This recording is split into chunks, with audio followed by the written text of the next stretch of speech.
இவாஞ்சலிஸ்ட் பால் பாலபாஸ்கரன் கொடுக்கும் அனுதினமும் சிலுவையை சுமப்போம் என்ற நிகழ்ச்சி மூலம் உங்கள் அனைவரையும் சந்திப்பதில் பெரும் மகிழ்ச்சி அடைகிறோம்.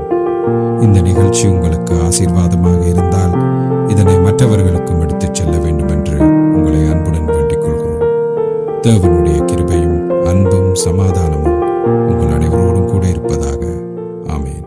நான் இவாஞ்சலிஸ்ட் பால் பாலபாஸ்கரன்.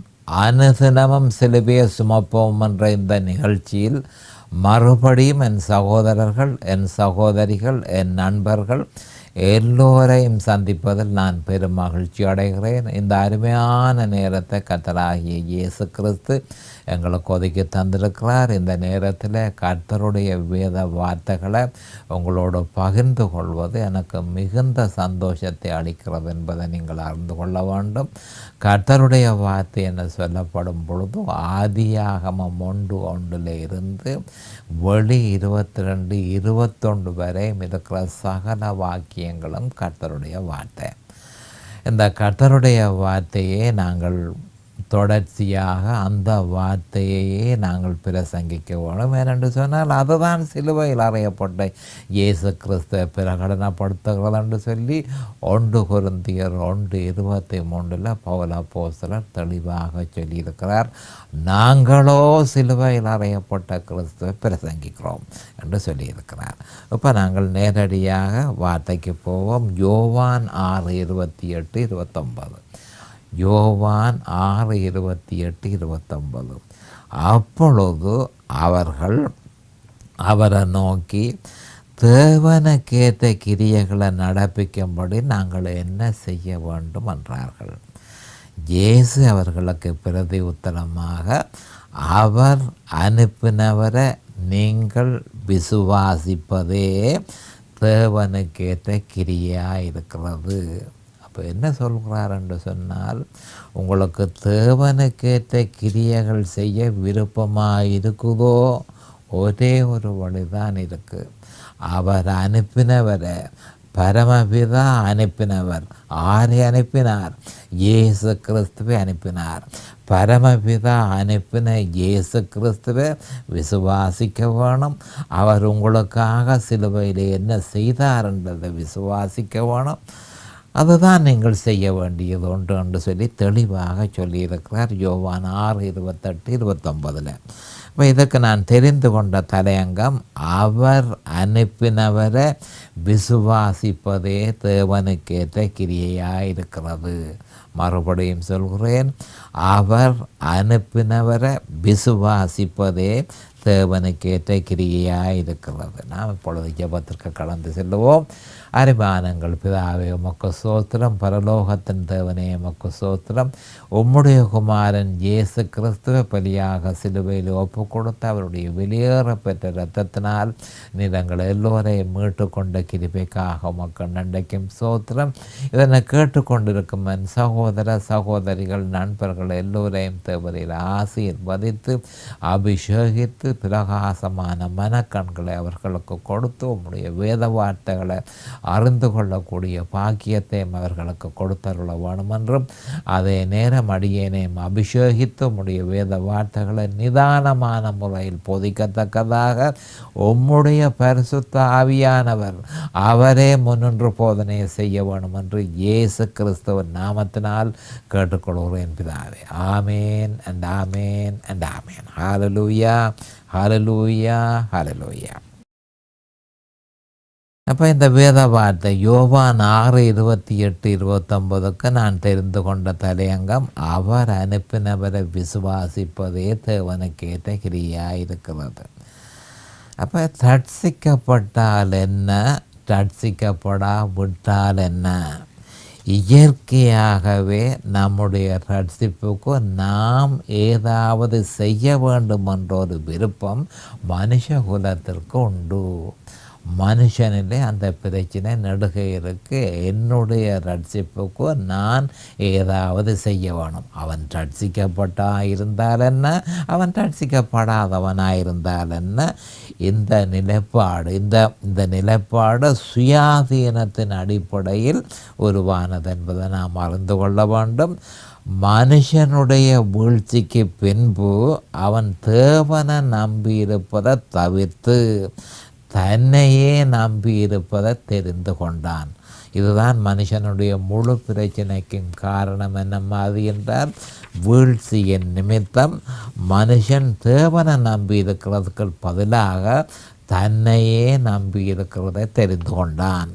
பிறந்து வரும் பொழுதே மனுஷன் ஆவியில் மரித்து பிறக்கிறான் என்று சொல்லி எபேசியர் 2:1 தெளிவாக சொல்லப்பட்டிருக்கு. அப்போ ஆவியில் மரணம் சம்பவித்த காலம் தொட்டு, அதாவது தேவனை விட்டு விலகிய காலம் தொட்டு, தேவநீதி அவனுக்கு கிடைக்காமல் போனதன் நிமித்தம் சுயநீதியை நாடுவதை தவிர அவனுக்கு வேறு எந்த வழியும் இல்லாமல் போய்விட்டது. அப்போ ஒன்றில் தேவநீதியை அவனை ஏற்றுக்கொள்ள வேணும். அப்போ தேவநீதி அவனுக்கு இல்லை. ஏனென்று சொன்னால் ஆவியில் மரணம் ஏற்பட்டு அவன் அவரை விட்டு பிரிந்திருக்கிறபடியினால் தேவநீதி அவனுக்கு கிடையாது. ஆனபடியால் அவன் சுயநீதியில் முற்று முழுதுமாக நாட்டம் கொண்டான். வேறு ஒரு வழியும் அவனுக்கு இல்லை. அப்போ சுயமே அவனுடைய வல்லமையினுடைய ஆதாரமானது. ஆனபடியினால்தான் அவன் சுயபலத்தை விரும்புகிறானே அன்றி தேவ பலத்தை அவன் ஏற்றுக்கொள்ள விரும்புவதில்லை என்பதை நாம் அறிந்து கொள்ள வேண்டும். சுயநீதி அவனை நியாயப்பிரமாணத்துக்குள்ள இழுத்து சென்றதன் மீதம் கவனமாக கேட்டுக்கொள்ளுங்கள். சுயநீதி எங்கே இழுத்துக்கொள்ளும்? நியாயப்பிரமாணத்துக்குள்ள இழுத்துக்கொள்ளும். தேவநீதி எங்கே இழுத்துக்கொள்ளும்? விசுவாசத்துக்குள்ள இழுத்துக்கொள்ளும். அப்போ சுயநீதி அவனை நியாயப்பிரமாணத்திற்குள்ள இழுத்து கொண்டதன் நிமித்தம் கிரியைகளை செய்வதற்கு அவன் பிரியமாயிருக்கிறான்.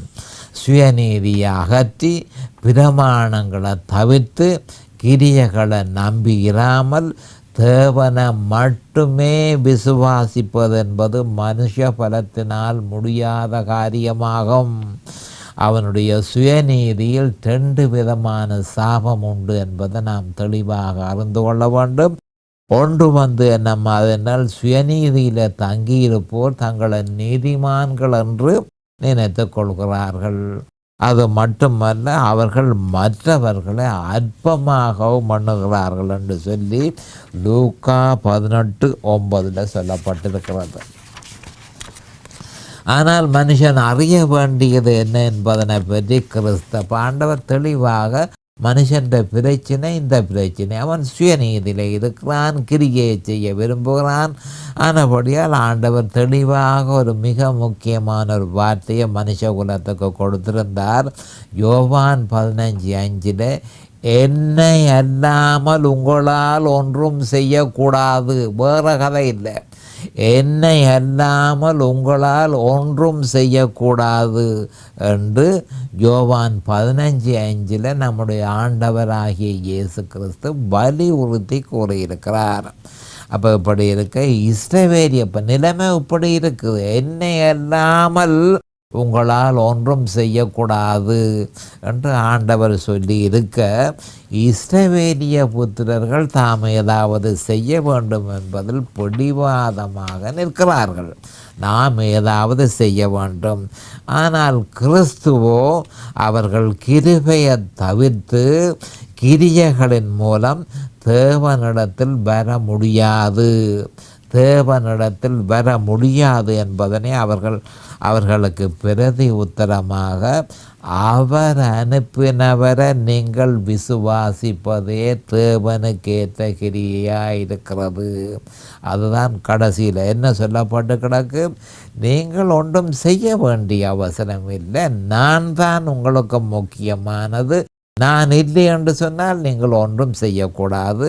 ஆனபடியால் நீங்கள் என்ன செய்ய வேணும் என்று சொன்னால், பரமபிதா என்னை அனுப்பினார்.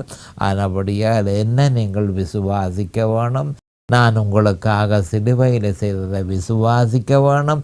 அந்த விசுவாசத்தில் நிலைத்திருக்க வேணுமே தவிர வேறு ஏதாவது செய்ய வேணும் என்ற சிந்தனை உங்களுக்கு இருக்கக்கூடாது. அப்போ தேவனுக்கேற்ற விசுவாசம் பாருங்க. அப்போ யோவான் 6:29 அப்படி சொல்லப்பட்டிருக்கு. தேவனுக்கேற்ற விசுவாசம் நாம் அறிந்து கொள்ள வேண்டியது என்னென்றால், தேவனுக்கு ஏற்ற விசுவாசம் இருக்குமாயின் நிச்சயமாக கிரியைகள் பெருகும். அதை மனதில் வச்சு கொள்ள வேணும். தேவனுக்கேற்ற பொருத்தமான விசுவாசம் இருக்குமாயின் நிச்சயமாக கிரியைகள் பெருகும் என்று சொல்லி எபேசியர் 2:10 சொல்லப்பட்டிருக்கிறது. அப்படியாயின் கிரியைகள் தேவையில்லை என்று நாம் கூறுகிறோமோ? ஒரு காலமும் இல்லை. அவைகள் ரட்சிக்கப்பட்டிருப்போருக்காக கவனமாக கேட்டுக்கொள்ளுங்கள். ரட்சிக்கப்பட்ட கிறிஸ்தவர்களுக்காக ஏற்கனவே பரிசுத்த ஆவியினால் கிரியைகள் நியமிக்கப்பட்டிருக்கிறது. எபேசியர் 2:10 நாம் காணலாம். பிலிப்பியர் 1:5 பிலிப்பியர் 2:13 இது பற்றி சொல்லப்பட்டிருக்கிறது. அப்போ பொருத்தமான விசுவாசம் இருப்பின் பொருத்தமான கிரியைகள் நிச்சயமாக இருக்கும். பொருத்தமான கிரியைகள் அதிகரிக்கும் என்பதை நாம் அறிந்து கொள்ள வேண்டும். கிரியைகள் இல்லாத விசுவாசம் செத்ததாய் இருக்குமே என பரிசுத்த ஆவியானவர் யாக்கோபு 2:17-18 யாக்கோபின் மூலம் சொல்லியிருக்கிறார். ஆகையால் நாம் விசுவாசத்தின் மூலம் பெற்றுக்கொண்ட நீதியை தப்ப வைத்து கொள்வதற்கு தன்னைத்தான் வெறுத்து தன் சிலுவை அனுதினமும் எடுத்துக்கொண்டு கிறிஸ்துவை பின்பற்றுவோமாக. அப்போ அந்த விசுவாசத்தை பராமரிக்க இருக்கிறபடி விசுவாசத்தின் மூலம் பெற்றுக்கொண்ட தேவ நீதியை தப்ப வைத்து கொள்வதற்கு லூக்கா 9:23 நாங்கள் கை கொள்ள வேண்டும் என்று சொல்லி ஆண்டவர் தெளிவாக சொல்லியிருக்கிறார். அப்போ இதுவே தேவனுடைய வழி என்பதை நாம் அறிந்து கொள்ள வேண்டும். இப்படி இருக்க நியாயப்பிரமாணத்தை தவறாக விளங்கி கொண்ட யூதர்கள் கிரியைகள் செய்வதன் மூலம் தாம் ரட்சிக்கப்பட முடியும் என நிஜமாகவே நம்பியிருந்தார்கள். ஏனென்று சொன்னால் நியாயப்பிரமாணத்தை பற்றி அவர்கள் தப்பான அபிப்பிராயத்தை உடையவர்களாக இருக்கிறார்கள். ஆனபடியால் நாங்கள் ஏதாவது செய்ய வேணும் என்ற சிந்தனை அவர்களிடத்தில் இருக்கிறது. தேவன் மனுஷகுலத்திற்கு நியாய பிரமாணத்தை கொடுத்த முக்கியமான நோக்கம் யாதெனில், பாவியான மனுஷன் தன்னுடைய சுய பலத்தினால் ஒரு பொழுதும் நியாய பிரமாணத்தை செய்ய முடியாது என்பதனை உணர்ந்து அவன் தேவனுடைய கிருபையை நாட வேணும் என்பதற்காகவே தேவன் நியாய பிரமாணத்தை மனுஷனுக்கு கொடுத்தார். தேவன் மனுஷனுக்கு நியாய பிரமாணத்தை கொடுத்த காரணம் என்ன என்றால், மனுஷா உன்னாலே அது இயலாது என்பதனை நீ அறிந்து கிருபையை நீ நாடு என்பதற்காகவே நியாயப்பிரமாணம் கொடுக்கப்பட்டது. அப்போ தன்னுடைய இயலாமைக்கு காரணம் தனக்குள் வாசமாயிருக்கும் அந்த பாவம், ஜென்ம சுபாவம் என்பதனை அவன் உணர்ந்து தனக்கு ஒரு ரட்சகர் வேண்டும் என்பதை அவன் அறிந்து அந்த ஒரே ரட்சகராகிய கர்த்தராகிய இயேசு கிறிஸ்துவை தன் சொந்த ரட்சகராக ஏற்றுக்கொள்வது ஒன்றே அவனுக்கு இருக்கும் ஒரே வழியாகும் என்பதை நாம் அறிந்து கொள்ள வேண்டும். அப்படியாயின் நாம் எப்படியோ நியாயப்பிரமாணத்தை செய்ய வேண்டுமே என்று பலர் விசனம் அடைவதுண்டு. நாம் எப்படியோ செய்ய வேண்டுமே, நியாயப்பிரமாணத்தை நாம் செய்ய வேண்டுமே என்று சொல்லி அப்போ அநேகமான கிறிஸ்தவர்களும் நம்புகிறார்கள். பாவி ரட்சிப்பு அடைவதொன்றே அவன் நியாயப்பிரமாணத்தை செய்வதற்கு தேவனாலே ஏற்படுத்தப்பட்ட வழி என்பதை நாம் தெளிவாக அறிந்து கொள்ள வேண்டும். ரட்சிக்கப்பட்டிருந்தால் நியாயப்பிரமாணத்தை செய்ய முடியும். அதுதான் தேவனாலே ஏற்படுத்தப்பட்ட வழி என்பதை நாம் அறிந்து கொள்ள வேண்டும். அவன் ரட்சிப்பு அடைந்தானாயின் பாவியான மனுஷன் விசுவாசத்தின் மூலம் கிறிஸ்துவோடு அவருடைய சரீரத்தோடு இணைந்து அவருடைய மரணத்துக்குள் இணைந்து அவருடைய உயிர்த்தெழுதலில் இணைந்து கிறிஸ்துவன் சரீரத்தோடு அவன் இணைந்திருக்கிறபடியினால் பரிசுத்த ஆவியானவர் அவனில் வல்லமையாக செயற்பட்டு அவன் மூலமாக நியாயப்பிரமாணத்தை செய்வதற்கு உதவுவார் என்று சொல்லி ரோமர் 8:2 சொல்லப்பட்டிருக்கிறது. இதுவே தேவனுடைய வழி, இதுவே தேவனுடைய வழி என்பதை நாம் தெளிவாக அறிந்து கொள்ள வேண்டும். ஆனால் கிறிஸ்தவ சபைகளில் அநேகர் தாம் கிரியைகள் மூலம் ரட்சிக்கப்பட முடியும் என நிஜமாகவே நம்புகிறார்கள். விசுவாசத்தினால் மனுஷன் நீதிமானாக்கப்படுகிறானே அன்றி கிரியைகளினால் அல்ல என கலாத்தியர் 3:6 தெளிவாக சொல்கிறது. இப்போ கலாத்தியர் 3:6 உறுதிப்படுத்தப்பட்டிருக்க மனுஷன் நீதிமானாக்கப்படுவது விசுவாசத்தினாலேயே தவிர கிரியைகளினால் அல்ல என்பது தெளிவாக சொல்லப்பட்டிருக்கிறது. அப்போ கிரியைகள் விசுவாசத்தினால் ஏற்பட்டதே தவிர விசுவாசம் கிரியைகளினால் ஏற்படவில்லை. தெளிவாக அறிந்து கொள்ள வேண்டும். கிரியைகள் விசுவாசத்தினால் ஏற்பட்டதே தவிர விசுவாசம் கிரியைகளினால் ஏற்பட்டதல்ல என்பது நமக்கு தெளிவாக இருப்பின் கிரியைகளில் விசுவாசத்தை திசை திருப்ப வேண்டிய அவசியம் இல்லை. வேதத்தில் கூறப்பட்டிருக்கும் கொர்நேலியு என்ற பெயர் கொண்ட ஒரு மனுஷன் தேவனுக்கேற்ற கிரியைகளையும் அந்த கிரியைகளினால் அவன் ரட்சிக்கப்பட்டானா என்பதனை பற்றியும் சற்று விவரமாக பார்ப்போம். அப்போஸ்தலர் 10:4.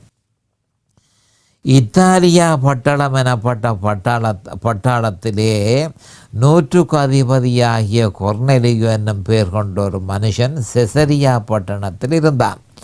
அவன் தேவ பக்தி உள்ளவனும் தன் வீட்டார் அனைவரோடும் தேவனுக்கு பயந்தவனுமாயிருந்து ஜனங்களுக்கு மிகுந்த தர்மங்களை செய்து எப்பொழுதும் தேவனை நோக்கி ஜெபம் பண்ணி கொண்டிருந்தான்.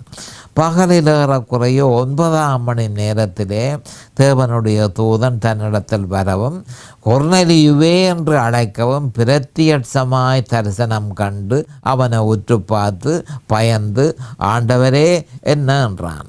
அப்பொழுது அவன், உன் ஜெபங்களும் உன் தர்மங்களும் தேவனுக்கு நினைப்பூட்டுதலாக அவர் சந்நிதியில் வந்து எட்டி இருக்கிறது என்றான். இப்போ இந்த வேத வாக்கியங்களை பார்க்கும் பொழுது, அப்போஸ்தலர் 10:1-4 சொல்லப்பட்ட வேத வாக்கியங்களை பார்க்கும் பொழுது, முதலாவதாக கொர்நேலியு தேவ பக்தி உள்ளவனாயிருந்தான் என்று சொல்லப்படுகிறது. ஆனாலும் அவன் இன்னும் ரட்சிக்கப்படவில்லை. அடுத்ததாக அவனுக்குள்ளே, அதை கவனமாக கேட்டுக்கொள்ளுங்கள், இன்னும் அவன் ரட்சிக்கப்படவில்லை. அதன் அர்த்தம் என்ன? அவனுக்குள்ளே இருக்கும் அந்த பாவத்தில் இருந்து அவன் இன்னும் விடுதலை அடையவில்லை. அடுத்த 2வது அவனுடைய கிரியை பார்ப்போம். அவன் தேவனுக்கு பயந்தவனாயிருந்தான் என்று சொல்லப்பட்டிருக்கிறது. ஆயினும் அவன் ரட்சிக்கப்படவில்லை. 3வது அவனுடைய கிரியை பார்ப்போம். அவன் ஜனங்களுக்கு மிகுந்த தர்மங்களை செய்தான் என்று சொல்லப்பட்டிருக்கிறது. ஆயினும் அவன் இன்னும் ரட்சிக்கப்படவில்லை. 4வதாக அவன் எப்பொழுதும் தேவனை நோக்கி ஜெபம் பண்ணி கொண்டிருந்தான் என்று சொல்லப்பட்டிருக்கிறது. ஆனாலும் அவன் இன்னும் ரட்சிக்கப்படவில்லை. 5வதாக தேவனுடைய தூதனை பிரத்யட்சமாய் தரிசனத்தில் கண்டான். ஆயினும் அவன் ரட்சிக்கப்படவில்லை. கவனமாக கேட்டுக்கொள்ளுங்கள். என்ன மாதிரி என்று சொன்னால், அப்போ அவன் என்ன மாதிரி என்று சொன்னால், இந்த கொர்நேலியு என்ற மனுஷன் முதலாவதாக தேவ பக்தி உள்ளவனாயிருந்தான் என்று சொல்லப்பட்டிருக்கிறது. அவன் தேவனுக்கு பயந்தவனாக இருந்தான் என்று சொல்லப்பட்டிருக்கிறது. ஜனங்களுக்கு தான தர்மங்களை செய்தான் என்று சொல்லப்பட்டிருக்கிறது. எப்பொழுதும் தேவனை நோக்கி ஜெபம் பண்ணி கொண்டிருந்தான் என்று சொல்லப்பட்டிருக்கிறது. தேவனுடைய தூதனை தரிசனத்தில் கண்டான் என்று சொல்லப்பட்டிருக்கிறது. அப்போ இதுகள் எல்லாம் கிரியைகள். அப்போ இந்த கிரியைகளினால் அவன் இன்னும் ரட்சிக்கப்படவில்லை என்பதைத்தான் நான் உங்களுக்கு நிரூபிக்க விரும்புகிறேன். இந்த மாதிரியான கிரியைகளை அவன் செய்தும் அவன் இன்னும் ரட்சிக்கப்படவில்லை. அந்த பாவத்தில் இருந்து அவன் இன்னும் விடுதலை அடையவில்லை என்பதை நாம் தெளிவாக அறிந்து கொள்ள வேண்டும். அப்படியாயின் அவன் எப்படி ரட்சிக்கப்பட்டான் என்பதனை பார்ப்போம். தேவதூதன் கொர்நேலியுவுக்கு தரிசனமாகி அப்போஸ்தலர் 10:5-9 இப்பொழுது நீ யோப்பா பட்டணத்துக்கு மனுஷரை அனுப்பி பேதுரு என்று மறுபெயர் கொண்ட சீமோனை அழைப்பி அவன் தோல் பதனிடுகிறவனாகிய சீமோன் என்னும் ஒருவனிடத்திலே தங்கியிருக்கிறான். அவனுடைய வீடு கடலோரத்தில் இருக்கிறது. கவனமாக பார்த்து கொள்ளுங்கள். அவன் தோல் பதனிடுகிறவனாகிய சீமோன் என்னும் ஒருவனிடத்திலே தங்கியிருக்கிறான். அவனுடைய வீடு கடலோரத்தில் இருக்கிறது. நீ செய்ய வேண்டியதை அவன் உனக்கு சொல்லுவான் என்றான். கொர்நேலியு தன்னோடு பேசின தேவதூதன் போன பின்பு தன் வீட்டு மனுஷரில் 2 பேரையும் தன்னிடத்தில் சேவிக்கிற போற்சேவகரில் தேவ பக்தி உள்ள ஒருவனையும் அழைத்து எல்லாவற்றையும் அவர்களுக்கு விவரித்து சொல்லி அவர்களை யோப்பா பட்டணத்துக்கு அனுப்பினான். மறுநாளில் அவர்கள் பிரயாணப்பட்டு அந்த பட்டணத்துக்கு சமீபித்து வருகையில் பேதுரு 6ஆம் மணி நேரத்தில் ஜெபம் பண்ணும்படி மேல் வீட்டில் ஏறினான் என்று சொல்லப்பட்டிருக்கு. அப்போ இந்த நற்பெயரை கொண்ட கொர்நேலியு என்ற மனுஷன் அந்த மனுஷனுடைய வீட்டுக்கு இவன் போய் கொண்டிருக்கிறான். அதாவது பேதுருவை அந்த மனுஷர்கள் சந்தித்து அவனை இந்த கொர்நேலியுவின்ற வீட்டுக்கு அழைத்து கொண்டு போகிறார்கள். அப்படி அழைத்து கொண்டு போன பொழுது அவன் அரவாசி வழியில் அவனுடைய காலில் விழுந்து அவனை பணிந்து கொண்டான் என்று சொல்லி அப்போஸ்தலர் 10 சொல்லப்பட்டிருக்கிறது. அப்போ இதுகளை நாங்கள் பார்க்கும் பொழுது அவனுடைய கிரியைகள் மெச்சக்கூடிய, அதாவது ஒரு பாராட்டக்கூடிய ஒரு கிரியைகளாக இருக்கிறது. எந்த மனுஷனும் அவனை ரட்சிக்கப்படவில்லை என்று சொல்ல மாட்டான். இப்போ பிறகு நடந்ததை கவனமாக கேளுங்கள். அதற்கு பின்பு பேதுரு கொர்நேலியுவுக்கும் அவனுடைய குடும்பத்தாருக்கும் கர்த்தராகிய இயேசு கிறிஸ்துவை பற்றியும் அவர் மனுஷகுலத்தின் சாபமாகிய அந்த பாவத்திலிருந்து விடுதலை பெற தன்னைத்தானே பலியாக சிலுவையில் ஒப்பு கொடுத்து தன் பரிசுத்த இரத்தத்தை சிந்தி பாவியாக இருக்கும் மனுஷனுக்கு விடுதலை கொடுத்தார். மேலும் 3ஆம் நாளிலே தேவன் அவரை மரித்தோரிலிருந்து எழுப்பினார் என்றும் அவரை விசுவாசிக்கிறவன் எவனும் அவன் பாவ மன்னிப்பை பெறுவான் எனவும் பேதுரு அப்போஸ்தலர் பிரசங்கித்தார். அப்போஸ்தலர் 10:34-43 சொல்லப்பட்டிருக்கிறது. அப்பொழுது கவனமாக கேட்டுக்கொள்ளுங்கள். அப்பொழுது பேதுருவினுடைய பிரசங்கத்தை கேட்டவுடன் அப்பொழுது கொர்நேலியுவும் அவனோடு இருந்தவர்களும் ரட்சிக்கப்பட்டு பரிசுத்த ஆவியினாலும் நிரப்பப்பட்டார்கள் என்று அறியக்கூடியதாக இருக்கிறது. அப்பொழுது பேதுரு அவர்களுக்கு தண்ணீரில் ஞானஸ்நானம் கொடுத்தான் என்று அப்போஸ்தலர் 10:44-48 சொல்லப்பட்டிருக்கிறது. இது பற்றி எருசலேமில் உள்ள யூதர்களுக்கு பேதுரு நடந்த சம்பவத்தை எடுத்து கூறுகையில் அப்போஸ்தலர் 11:14 செசரியாவிலிருந்து என்னிடத்திற்கு அனுப்பப்பட்ட 3 மனுஷர் நான் இருந்த வீட்டுக்கு முன்னே வந்து நின்றார்கள். நான் ஒன்றுக்கும் சந்தேகப்படாமல் அவர்களோட கூட போகும்படி ஆவியானவர் எனக்கு கட்டளையிட்டார். சகோதரராகிய இந்த 6 பேரும் என்னோட கூட வந்தார்கள். அந்த மனுஷனுடைய வீட்டுக்குள் பிரவேசித்தோம். அவனோ தன் வீட்டிலே ஒரு தேவதூதன் நிற்கிறத கண்டதாகவும் யோப்பா பட்டணத்தில் இருக்கிற பேதுரு என்ற மறுபெயர் கொண்ட சீமோனை அழைப்பிக்கும்படி மனுஷரை அவ்விடத்திற்கு அனுப்பு, நீயும் உன் வீட்டார் அனைவரும் ரட்சிக்கப்படுவதற்கு ஏதுவான, கவனமாக கேட்டுக்கொள்ளுங்கள், நீயும் உன் வீட்டார் அனைவரும் ரட்சிக்கப்படுவதற்கு ஏதுவான வார்த்தைகளை அவன் உனக்கு சொல்லுவான் என்று அந்த தூதன் தனக்கு சொன்னதாகவும் எங்களுக்கு அறிவித்தான் என பேதுரு அப்போஸ்தலர் கூறியிருந்தார். அப்போ நீயும் உன் வீட்டார் அனைவரும் ரட்சிக்கப்படுவதற்கு ஏதுவான வார்த்தைகளை பேதுரு உனக்கு சொல்லுவான் என்று தேவதூதன் கொர்நேலியுவுக்கு கூறினதாக நாம் அறிகிறோம். அப்போஸ்தலர் 11:14 இது பற்றி தெளிவாக சொல்லப்பட்டிருக்கிறது. அப்போ இந்த வார்த்தை தான் முக்கியமானது. எவ்வளவோ கிரியைகளை அவன் செய்திருந்தாலும், கொர்நேலியு செய்திருந்தாலும், பேதுரு அப்போஸ்தலர் வந்து பிரசங்கம் பண்ணி ஆண்டவராகிய இயேசு கிறிஸ்து அவர் சிலுவையில் செய்து முடித்தது என்ன என்பதை தெளிவாக பிரசங்கிக்க பொழுது அதை கேட்ட கொர்நேலியும் அவனுடைய குடும்பத்தாரும் ரட்சிக்கப்பட்டார்கள் என்று நாம் அறிகிறோம். அப்படியாயின் பேதுருவின் சுவிசேஷத்தை கேட்ட பின்பே அவர்கள் ரட்சிக்கப்பட்டது மட்டுமல்ல, பரிசுத்த ஆவியினாலும் நிரப்பப்பட்டார்கள் என்று அப்போஸ்தலர் 10:44-45 சொல்லப்பட்டிருக்கிறது. கொர்நேலியுவின் நற்கிரியைகள் அவனை ரட்சிக்கவில்லை. சுவிசேஷத்தை ஏற்றுக்கொண்டு அதனை விசுவாசித்ததன் நிமித்தமே ரட்சிக்கப்பட்டான் என்பது தெளிவாகிறது. அப்படியாயின் நாம் கிரியைகளை செய்ய வேண்டியது இல்லையான பலர் தர்க்கிப்பதுண்டு. பொருத்தமான தேவனுக்கேற்ற விசுவாசம் இருக்குமாயின் அந்த விசுவாசம் பாவியாயிருந்து நீதிமானாக்கப்பட்ட அந்த விசுவாசியில் பரிசுத்த ஆவியானவர் கிரியைகளை நிச்சயமாக உண்டாக்குவார். இது பற்றி தெளிவாக பிலிப்பியர் 1:5, பிலிப்பியர் 2:13 சொல்லப்பட்டிருக்கிறாங்க. அப்போ கிரியை இல்லாத விசுவாசம் செத்த விசுவாசம் என்று சொல்லி யாக்கோபு கூறியிருக்கிறத நாம் கவனமாக அறிந்து கொள்ள வேண்டும். என்னென்று சொன்னால், அதாவது நாம் கிரியைகளை செய்ய வேண்டியதில்லையா? அப்போ தனியாக விசுவாசித்தால் மட்டும் போதுமா? இந்த கேள்வி பொதுவாக என்ன மாதிரி என்று சொன்னால், அநேகமான இடங்களில் நான் சுவிசேஷத்தை பிரசங்கிக்கிற இடங்களில் அநேகமான ஜனங்களினாலே இந்த கேள்வி கேட்கப்படுகிறது. அப்போ நாங்கள் வெறுமனே விசுவாசித்தால் எல்லாம் போதுமான்னு சொல்லி, அப்போ அறிய வேண்டியது என்னன்னு சொன்னால், பொருத்தமான விசுவாசம் இருக்குமா இருந்தால், அதென்ன பொருத்தமான விசுவாசம்?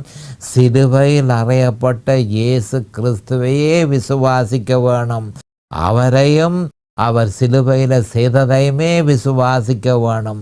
அந்த விசுவாசம் இருக்குமா இருந்தால் பரிசுத்த ஆவியானவர் வல்லமையாக அந்த மனுஷனில் செயற்பட்டு செய்ய வேண்டியது என்ன என்பதை அவனுக்கு சொல்லுவார், அவனை வழி நடத்துவார் என்பதை நாம் அறிந்து கொள்ள வேண்டும்.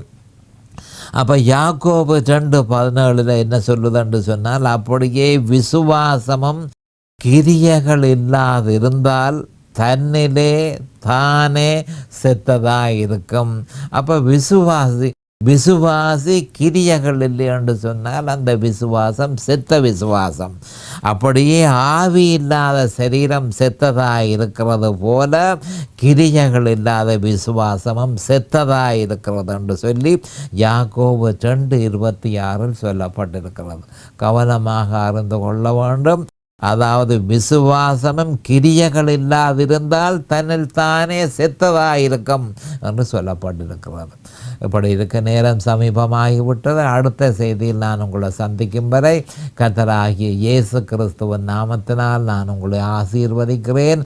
அவருடைய கிருபையும் அவருடைய இரக்கமும் உங்களுக்கு தாராளமாக கிடைப்பதாக. இயேசுவின் நாமத்தில் பரிசுத்த பிதாவே, ஆமேன் அண்ட் ஆமேன் அண்ட் ஆமேன். இந்த செய்தி உங்களுடைய ஆவிக்குரிய வளர்ச்சிக்கு மிகவும் உதவியாக இருக்கும் என நாம் நம்புகிறோம். மேலதிக விவரங்களுக்கு 647-465-1224 தொலைபேசி மூலமும் www.crosswayministries.ca வெப்சைட் மூலமும் paulbalabhaskaran@gmail.com இமெயில் மூலமும் www.facebook.com/crosswayministries ஃபேஸ்புக் பேஜ் மூலமும் தொடர்பு கொள்ளலாம்.